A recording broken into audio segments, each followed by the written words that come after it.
come back to another session on physical sciences. We will focus on chemistry again today, and we're going back to rates of reactions. This time, we will look at rates of reactions and the graphs for the rates of reactions. When we look at the concept map here, we did all the macro views and we looked at the micro view. But what we're going to do today is we're going to link everything back into using the graphs and to show us how the graphs of these reactions will look. I just want to grab a pen here quickly.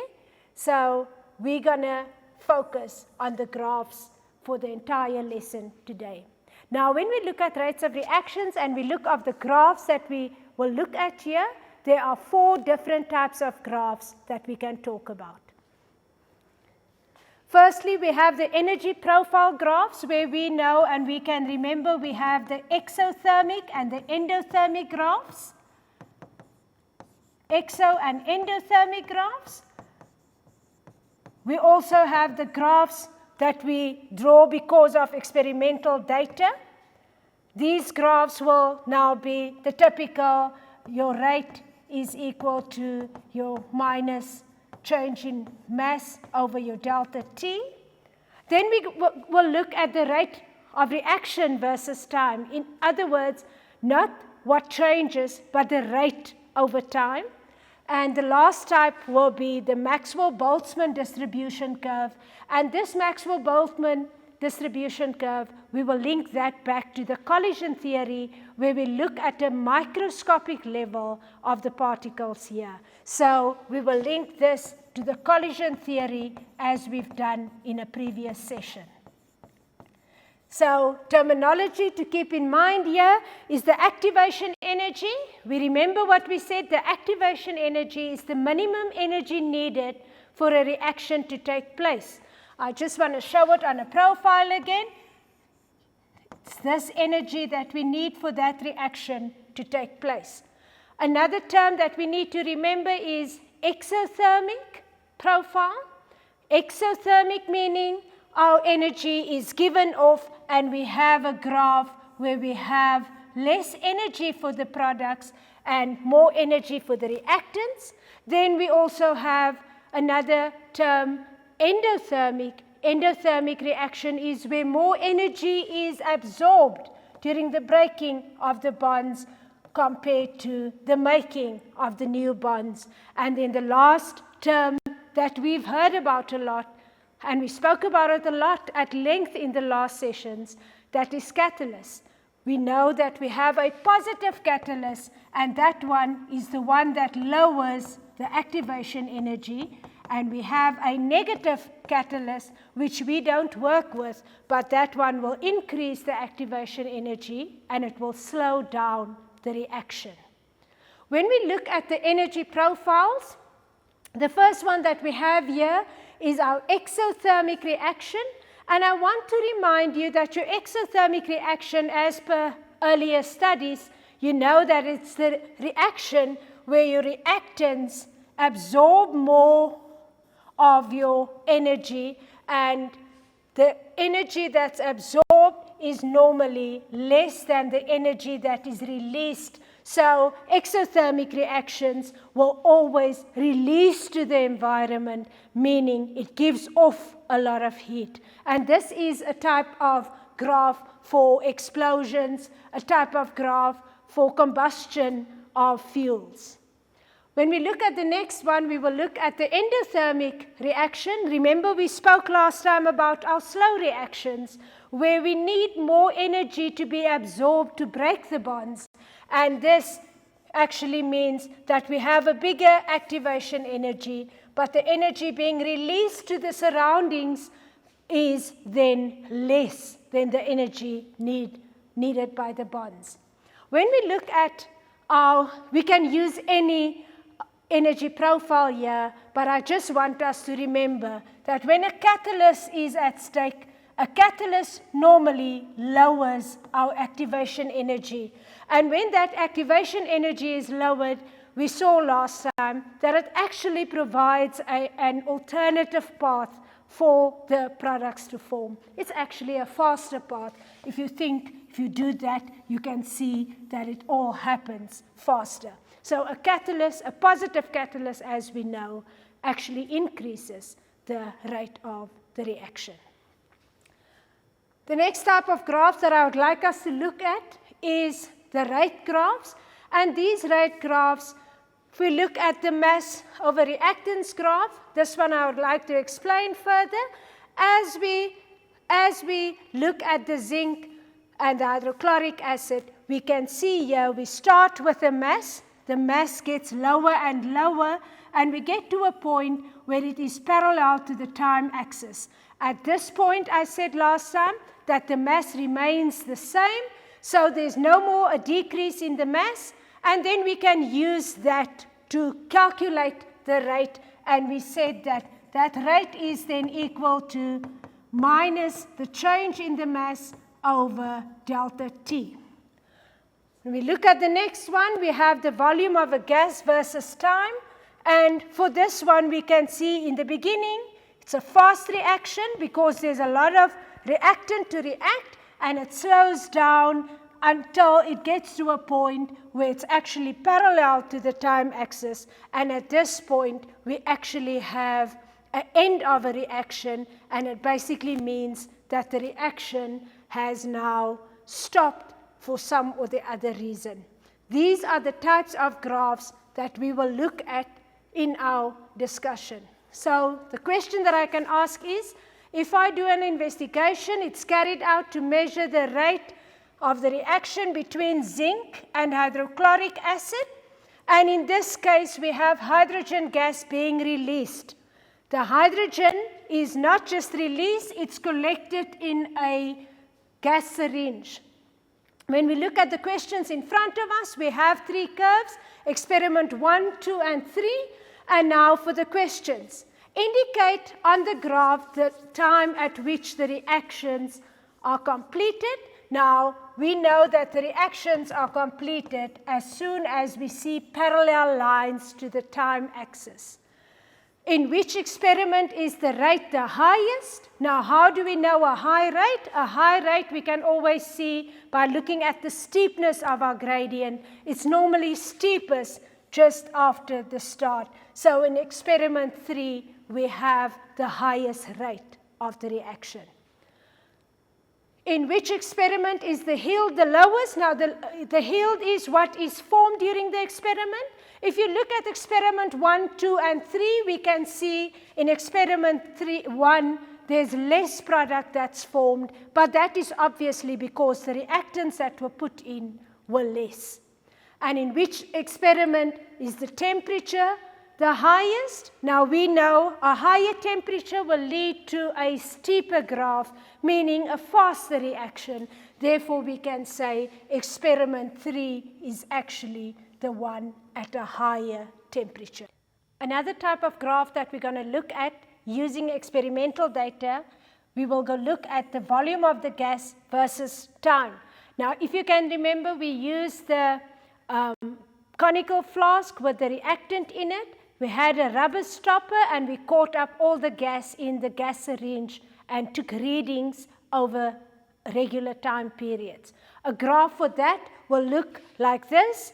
At the beginning, we will have a steeper graph, meaning it is a faster reaction. And a faster reaction happens because there is a lot of product that react with each other. Over time, it becomes less steep, meaning it starts to slow down as we start to use up the reactant. At the end, we have a parallel line to your time axis, and that parallel line to the time axis is actually an indication of your reaction that stopped. Just remember, when your reaction stops, when it's a one-way reaction where the reactants form product, it basically just means that one of our reactants is used up. It can be both, but mostly it's one of the reactants, and it's normally the reactant that is limiting that will be used up. And that will end the entire reaction, because with one reaction short, we cannot have the same product. I would like us to go over and discuss a question now. Right. An investigation is carried out to measure the rate of the reaction, and the reaction happens between zinc, which is a solid, and hydrochloric acid that is in solution. The reaction is represented by the following balanced chemical reaction. Now, as you can see, the zinc, solid zinc, and the hydrochloric acid will form hydrogen gas that will be released during the reaction. But they tell us here that the hydrogen gas is caught up in a syringe. So just to refresh your memory again, this is where we will have to take note of the hydrogen gas over regular periods, how the volume increases with every time interval. Right, so the graphs will look like that. They've got 3 different experiments. Just remember, all these 3 experiments is a representation of having zinc and hydrochloric acid that reacts. The first question here is, indicate on the graph the time at which the reactions are complete. Now, whenever we have a graph, whenever we have a volume versus time graph or a mass versus time graph, you must remember that the reaction, the end of the reaction is represented by a parallel line. So the line that's parallel to the time axis actually indicates that your volume remains the same for a period of time. So indicate on the graph the time at which the reactions are completed. I would say it's more or less at that time that that reaction is completed. And if somebody would ask me, why do I say that? Then you can say it is the time that the curve flattened down, and it's not just flattening down, it's also now parallel to the time axis. The next question, in which experiment is the rate the highest? Now again, when we look at highest rate or lowest rate, if we have a graph, the thing that we're looking at is we look at the gradient of the graph. Now, if you go look at the gradient, when you talk about a high rate, your gradient will normally be at its steepest. And if it's not so steep, you know that the rate is declining. So if we look at this case, experiment 3 and 2, you can see, and experiment 1, the one with the highest rate is the one with the more steeper start to it. So I would say experiment 3 is the one with the highest rate. If we look at in which experiment is the yield the lowest, and suggest the reason why that will happen. If you look at these experiments, you know by the time that it flattened off, we know that no more product will be formed.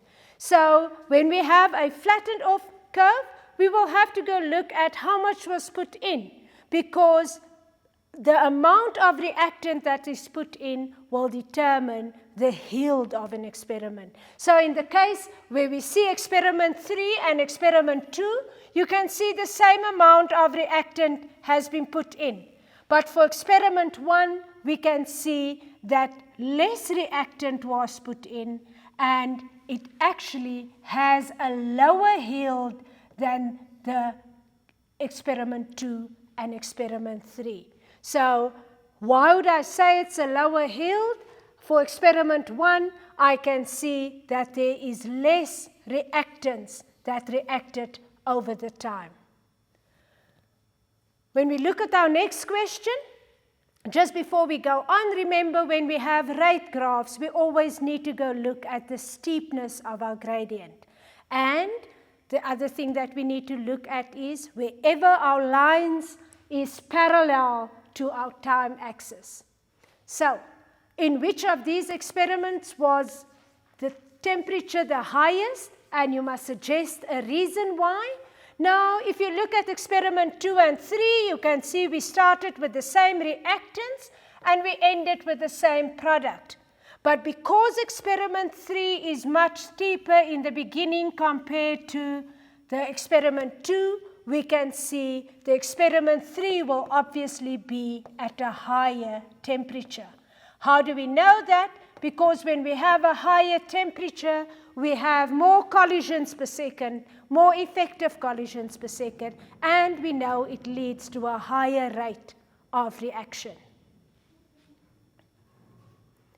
And this brings us to the first break.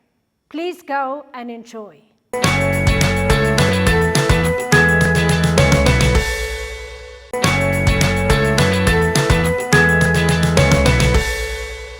Welcome back to Physical Sciences. I hope you've enjoyed the break.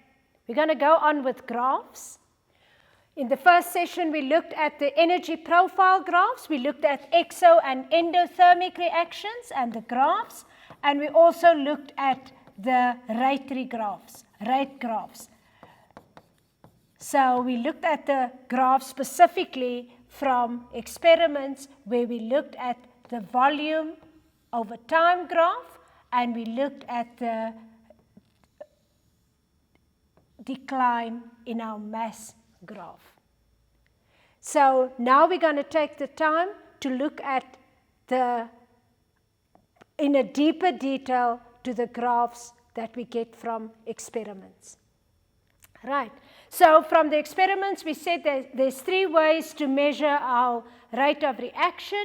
We said it's to catch up the gas, so we can go look at the change in the volume of the gas over time intervals, regular time intervals. We can go look at the decrease of our mass over regular time intervals. And if you can remember back then, there was a third way that we can measure the rate of the reaction, and that was to look at the color change that we get, especially when we produced sulfur that made the whole solution a milky color because of the precipitate.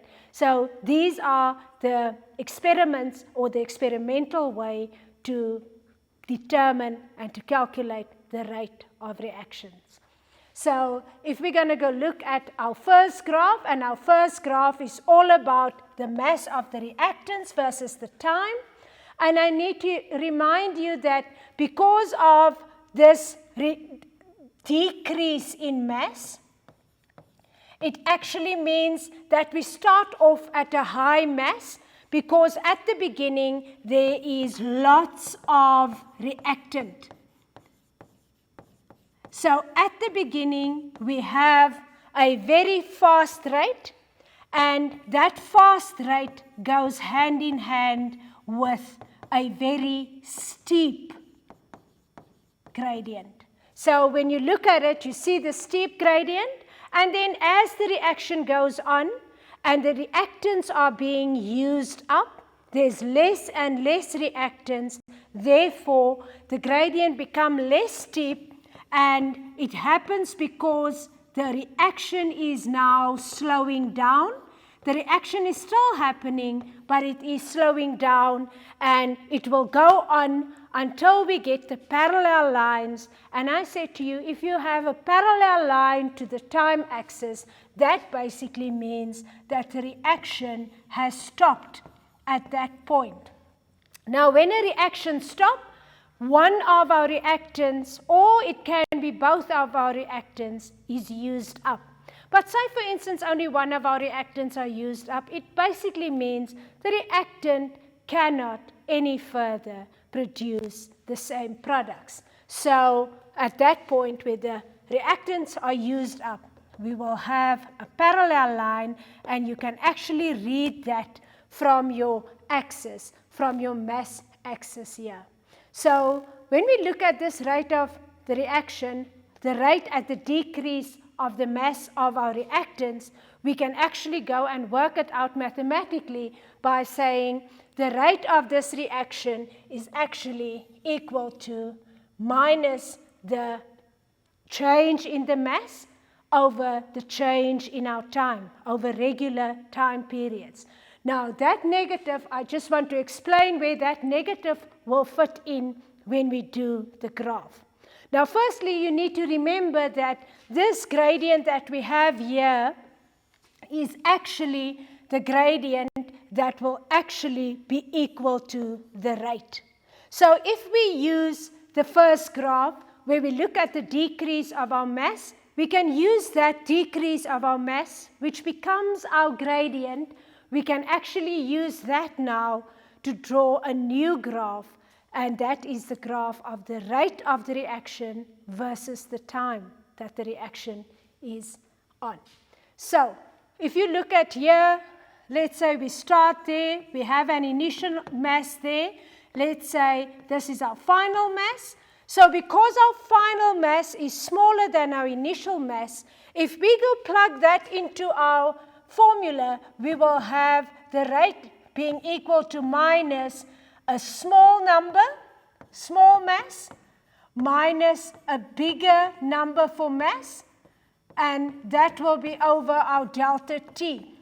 So our answer for the change in mass will then be a negative number, and that negative change in mass times the negative in front because of the decrease will then lead to a positive answer, a large positive number. So it's not just large, it's a large positive number that we have here.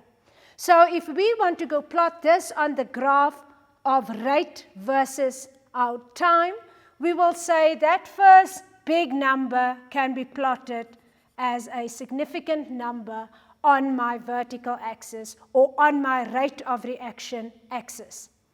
If we go on and we go work out a tangent line of the gradient, maybe at that point, again we will have an initial mass and a final mass. So because the final mass is smaller, again, we will get a positive number, but the positive number will be a little bit smaller than the first number. So if we're going to do that over time, we will have a plotting point more or less there. And as we go on, we know that as we use the reactants up, we will later only have products. And that will stop the reaction as soon as one of my reactants are used up.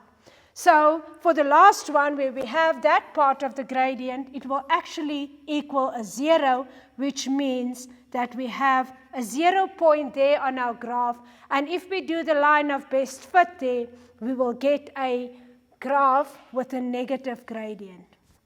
We want you to understand where that negative gradient comes from, how that negative in front of my expression is used, and how my mass is actually, the final mass minus the initial mass is actually always ending in a negative mass that we get, and that we plot on the rate graph, and the rate graph has got a negative gradient.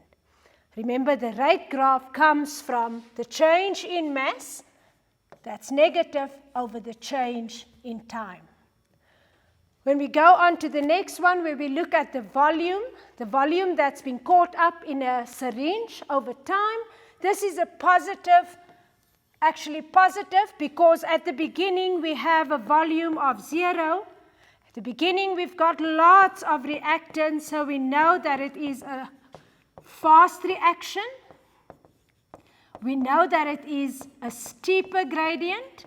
So if we go look at our final volume versus our initial volume, we have a bigger volume minus a smaller volume, ending in a gradient that we can plot as well. When we go look at the plotting of this gradient, where we have a change in volume, we still sit with a bigger number, a little bit smaller number, and a number that actually is now equal to 0, as when we get there where the reaction more or less stopped because one of the reactants are used up, when we look at our delta V will be our final minus our initial volume, which will actually be equal to 0, meaning that at that time, with regular time intervals, we will at that time have a volume of 0. So if we go look at the plotting of this, if we go look at this with an increase in volume, even though it is a positive rate expression, we will still see that we have a negative gradient. starting from your high positive to your 0. Just look at the unit of the rate there. Because we were working with delta V over delta T, we were actually working with centimeters cubed over time, which is seconds, and our unit here will be centimeters cubed per second. We're about to take another break. Please have a sip of water or some coffee or tea. I'll see you soon.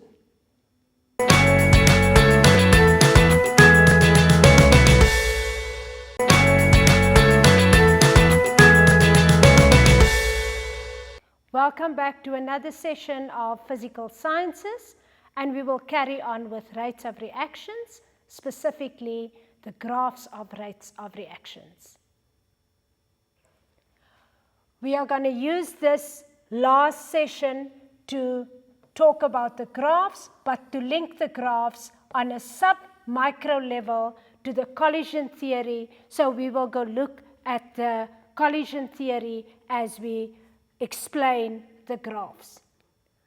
The terminology for this part is, we should remember what temperature is. Remember, temperature is a measure of the kinetic energy of a substance.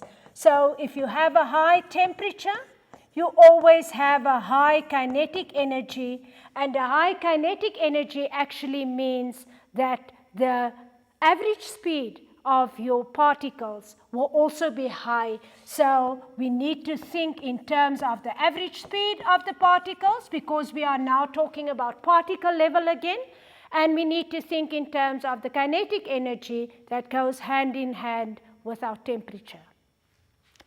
Up to now, we've looked at the energy profiles, which we know is the exo and endothermic profiles that we looked at. We looked at the graphs from our experiments, where we looked at a decrease in mass over the change in time. We also looked at the volume that we caught up in a syringe, how that volume increased over time until the end of our reaction. Then we used this experimental data to actually go and look at our rate of our reaction versus our time, and we saw that as your rate of reaction, as your reactants are converted into products, it actually shows a negative gradient. The last part that we're going to look at, as I said, and we will link this to a sub-micro level, where we look at the collision theory. So from now on, we're now going to talk about collisions again. And remember, we spoke about effective collisions and all the other things that goes with the sub-micro view. The distribution curve that we're going to use on a sub-micro level linked to the collision theory is the Maxwell-Boltzmann distribution curve.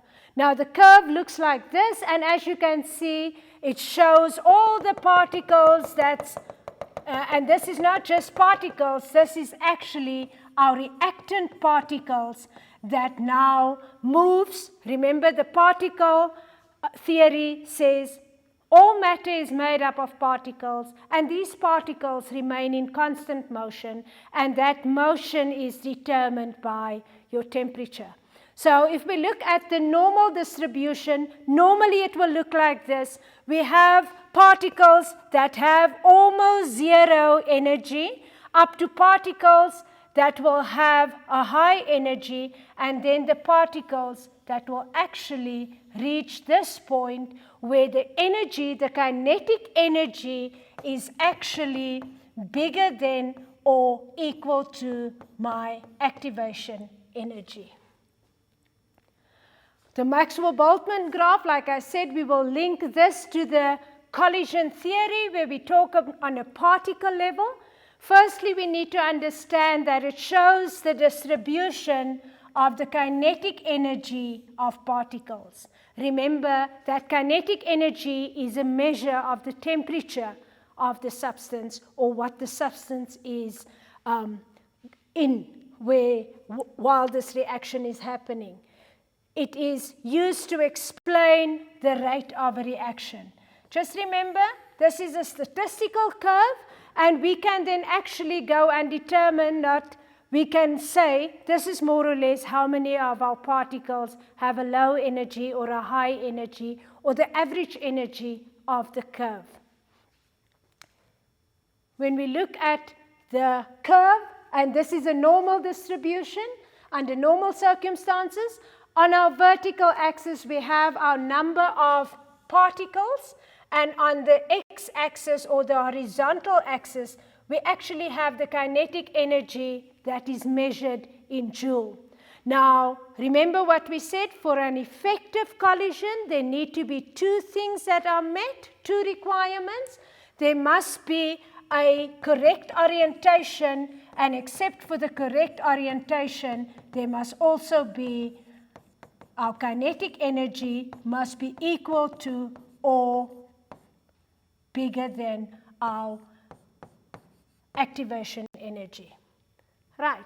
So when we look at the normal distribution, you will see that most of our, on average, our particles lie in that segment. On average, that is also going to determine the peak of our distribution curve. Then if we look at the shape of the curve, this shape is, like I said, a normal curve, but this shape is at a certain temperature. So at this certain temperature, we have a lot of particles here, and all these particles move and collide, but only that part of the particles will have effective collisions, and that effective collisions lead to product.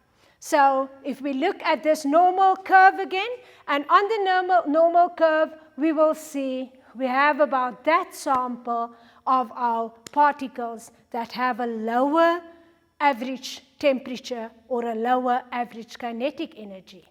If we go further, we will see that we have a sample of our particles that will actually lean towards the average kinetic energy at a higher, slightly higher temperature. But what we need to understand is this whole curve has got particles in motion. These particles are colliding.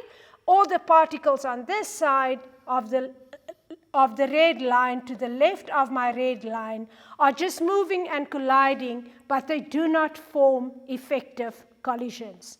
It is only the collisions from this red line onward that are effective collisions, and these effective collisions lead to product formation.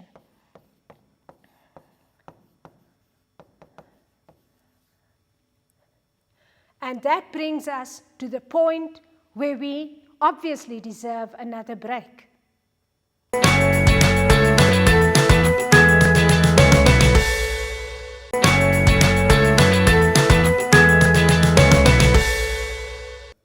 Welcome back to another session of physical sciences. We're going to go on with the chemistry, and we're going to talk about the graphs, specifically linking our graphs to the collision theory on a particle level. We spoke about the Maxwell-Boltzmann normal distribution curve. We said last time that it's a statistical curve where we have some of our particles having a lower energy or lower kinetic energy, moving at a slower pace, as opposed to higher energy, higher average kinetic energy, and where we obviously have the peak in our graph. The question today is, why does an increase in temperature result in an increased rate of reaction? Now, when we first go look at the normal distribution, this is how it will normally look at a particular temperature. We see, as I said last time, this is all the particles, this particles is in motion, and this motion is determined by the temperature that these particles are exposed to. The part here is the particles that cause effective collisions. In other words, this part of my distribution curve is the particles that will form product because these particles form effective collisions. I just want to remind you again that an effective collision has got two requirements. Firstly, an activation energy that's smaller or equal to my kinetic energy. And secondly, there must be a correct orientation, meaning the electron pairs should overlap their orbitals with the correct other unpaired electrons. When we go back to the question of an increase in temperature, so if this is my particular temperature, let's say this is my normal curve. We know on the normal curve, it is the spread of all our particles at different kinetic energies starting from 0. So if we look at having, I just want to take this out, I think, so that we don't get confused there. If we look at the red curve there, this is a curve that happens at a higher temperature, at an increased temperature. Now what I want you to see here is the peak of my normal curve actually moved to the right and it moved lower down. Now why do we have a lower down peak? Why is the peak now a bit lower? You should remember that in this normal distribution, there is a number of particles. And in this distribution at a higher temperature, we still have the same number of particles. And these particles are actually now spread, sorry for that, these particles are actually now spread in this red curve that we see here. So what we can see now is our activation energy is actually now showing us that that compartment there is the compartment that will have effective collisions. So if we can explain that in terms of the collision theory, we can say at a higher temperature, we have the particles that move faster on average. The particles will collide more frequently, meaning they will bump more frequently.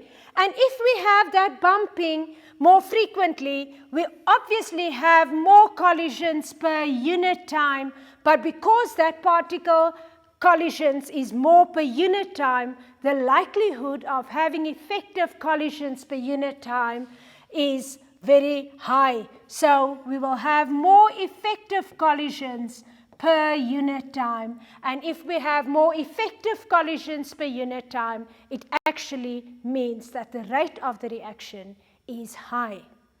So if we look at the graph, we can now see, as I said before, that entire part there is the particles where there's more effective collisions that happened, and that part of my graph, more than before that it was only that part that was product, I have more product that is formed because there's now more of my particles that have effective collisions. When I look at the next question, a decrease in temperature results in decreased reaction. Why does this happen? Firstly, we need to see that T1 is now showing our normal curve, and T3 is showing our curve at a lower temperature. Now we know temperature is linked to the speed, and that speed is linked to the kinetic energy. So if we look at our distribution, we now see that from the normal curve, I have a higher peak, and my peak is more to the left. So it shows you now, on average, I have a lot of particles that has a smaller kinetic energy than the particles in the original curve that we have. So when we look at the more particles, we will see there is now more particles that will have effective collisions. So when we have a decrease in our temperature, we have more particles that on average has that kinetic energy. And if we look at our blue curve, only that part of the particles will actually result in product, because only that part of the particles will have effective collisions. That is why if we look at a decrease in energy, there's a decrease in the average kinetic energy, there's a decrease in speed, so we have less collisions, less colliding with each other, less effective collisions, and therefore we have a decreased rate of reaction. We're going to move on to the next factor that we can explain in terms of Maxwell-Boltzmann as well as the collision theory. Remember, your Maxwell-Boltzmann distribution graph is all about the kinetic energy of the particles. When we look at why does an increase in the concentration result in an increased rate of reaction? Firstly, I want to remind you that when we have an increase in concentration, according to C is equal to N over V, I said to you the last time that the concentration is directly proportional to the number of moles. So the concentration is your number of moles in a given volume. If the volume is kept constant and the concentration is increased, then it basically means you have a higher number of moles compared to the concentration before. So an increase of concentration leads to an increase in the number of moles. If we go back to the Maxwell-Boltzmann, I want to remind you again that this is our normal curve, our normal statistical curve, where we will have a peak where we have our average kinetic energy for most of our particles. But when we have an increase in concentration, I said that we now have an increase in the number of moles, so the number of particles are now more than before when we had a lower concentration. So you can see if you go look at the peak here, your curve is just now a little bit bigger than before. And that bigger curve is now because of the more number of moles, the more particles that we have under the graph, in the area of the graph. So an increase in our concentration led to an increase of the number of moles, and we can see that if we look at the curve that's now a bit bigger. But now when that curve was a bit bigger, the activation energy remained the same. And this part are all the effective collisions that we have. So if we look at an increase in concentration of the reactant, we said there will now be more reactant particles per unit volume. In other words, C is equal to N over V. We have a higher concentration, so we have the number of moles are more if our volume remain constant. So we now have more particles per unit time, more particles per unit volume, and that particles is colliding all the time because there's more in that small volume, and if there's more collisions per unit time, we have a likelihood of more effective collisions per unit time, and that effective collisions per unit time leads to a higher rate of reaction. Action is then faster. So we've now dealt with the Maxwell-Boltzmann graph, distribution graph, where we looked at an increase of temperature, a decrease in temperature, and we looked at an increase in the concentration. The next factor that we're going to look at on a submicro level is an increase or a decrease of surface area. So when we look at the surface area, we have why does an increase in surface area, and now I want to remind you again that an increase in surface area means finer powder, not chunks, more powder. Why does that result in an increase in the rate of the reaction? Now, just as a reminder, I've got the same photo as before. In the first case, we've got a lump, and in the second case, we made the lump finer into powder. Remember, the bigger the lump looks, the smaller the surface area, because the surface area is actually the contact area where our collisions take place. So when we look at a powder, there's more contact area. So for a powder, we have a larger surface area. So when we look at our Maxwell-Boltzmann graph, we will see that we have the normal graph. And because of the surface area that's now increased, we now have more particles or more interaction on the bigger surface area. So when we use powder, we actually now have more particles that interacts during the reaction. We have more particles that actually has that average kinetic energy.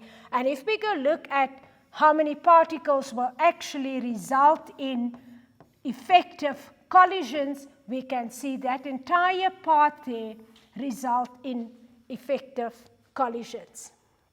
So, with the collision theory, we can then now say an increase in surface area will increase the rate of the reaction, because the larger the surface area, this is the contact area, the more particles are involved in the collision. So more collisions per unit time, more effective collisions per unit time, and that leads to a higher rate of reaction.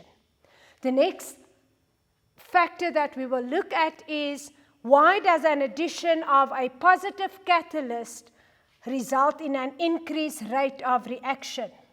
Right.